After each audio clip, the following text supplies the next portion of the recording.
आणि आता बातमी आहे पुण्यातून मनोज जरांगे यांची तब्येत पुन्हा एकदा बिघडलेली आहे। त्यामुळे त्यांना पुण्यातल्या सह्याद्री रुग्णालयामध्ये दाखल करण्यात आलंय।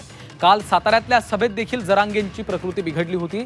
काल सुमारे तासभर भाषण केल्यानंतर ते बरं वाटत नसल्याने स्टेजवरच बसले होते। आपण पाहतोय आता जरांगेंची तब्येत पुन्हा एकदा बिघडल्याची माहिती आहे। त्यामुळे त्यांना पुण्यातल्या सह्याद्री रुग्णालयामध्ये उपचारासाठी दाखल करण्यात आलेलं आहे।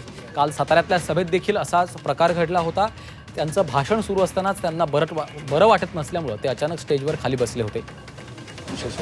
आता पुन्हा एकदा मनोज जरांगे यांना बरं वाटत नसल्याने पुण्यातल्या सह्याद्री रुग्णालयामध्ये त्यांना दाखल करण्यात आलेलं आहे। त्यांच्यावर सह्याद्री रुग्णालयामध्ये सध्या उपचार सुरू आहेत।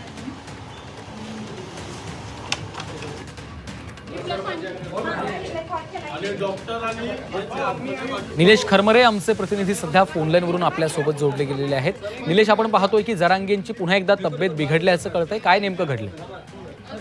खरं तर आज सकाळपासूनच त्यांची तब्येत खालावल्याचं आपल्याला दिसत होतं। त्यांना थोडासा प्रधान होता, मात्र आज त्यांची जी सांगता सभा झाली त्या सभेमध्ये ते जवळपास 1.5 तास बोलले होते आणि सभा झाल्यानंतर त्यांना अशक्तपणा आणि चक्कर जाणवू लागलं। त्यामुळे त्यांना तातडीने सह्याद्री हॉस्पिटलमध्ये दाखल करण्यात आलेलं आहे। त्यांच्यावर आता उपचार सुरू आहे, वेगवेगळ्या तपासणी केल्या जातात। मात्र आणखीन त्यांचा आजचा जो मुक्काम आहे तो कदाचित रुग्णालयातच होण्याची शक्यता आहे, कारण अशक्तपणा त्यांना जास्त आहे।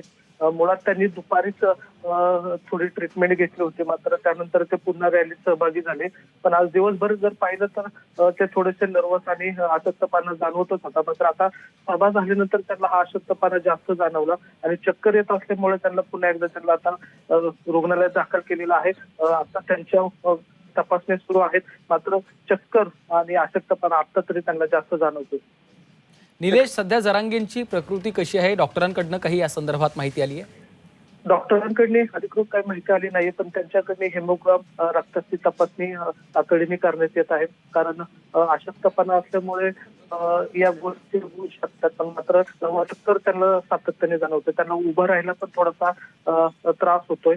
या सगळ्या गोष्टी आता डॉक्टरांकडे तपासणी केली जाईल। तपासणी केल्यानंतरच कळेल की नक्की काय ट्रीटमेंट केली जाईल। मात्र त्यांचा जो आताचा विकनेसपणा पाहता त्यांची आजची मुक्काम तरी दवाखान्यातच होईल असं या ठिकाणी वाटतंय, कारण त्रास हा जो आहे अशक्तपणा तो जास्त असल्याचं जाणवतं। निश्चितच। धन्यवाद निलेश सविस्तर माहितीसाठी। आपण पाहतोय मनोज जरांगे पाटलांची पुन्हा एकदा तब्येत बिघडलेली आहे। त्यामुळे त्यांना पुण्यातल्या सह्याद्री रुग्णालयामध्ये दाखल करण्यात आलंय। त्या ठिकाणी त्यांच्यावर उपचार केले जात आहेत।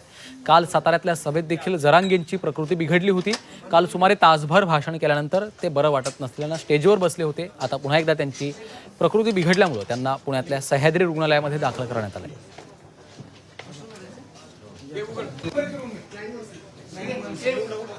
पुण्यातील सह्याद्री रुग्णालयामध्ये जरांगे पाटलांवर सध्या उपचार सुरू आहेत। काल देखील त्यांची प्रकृती बिघडलेली होती।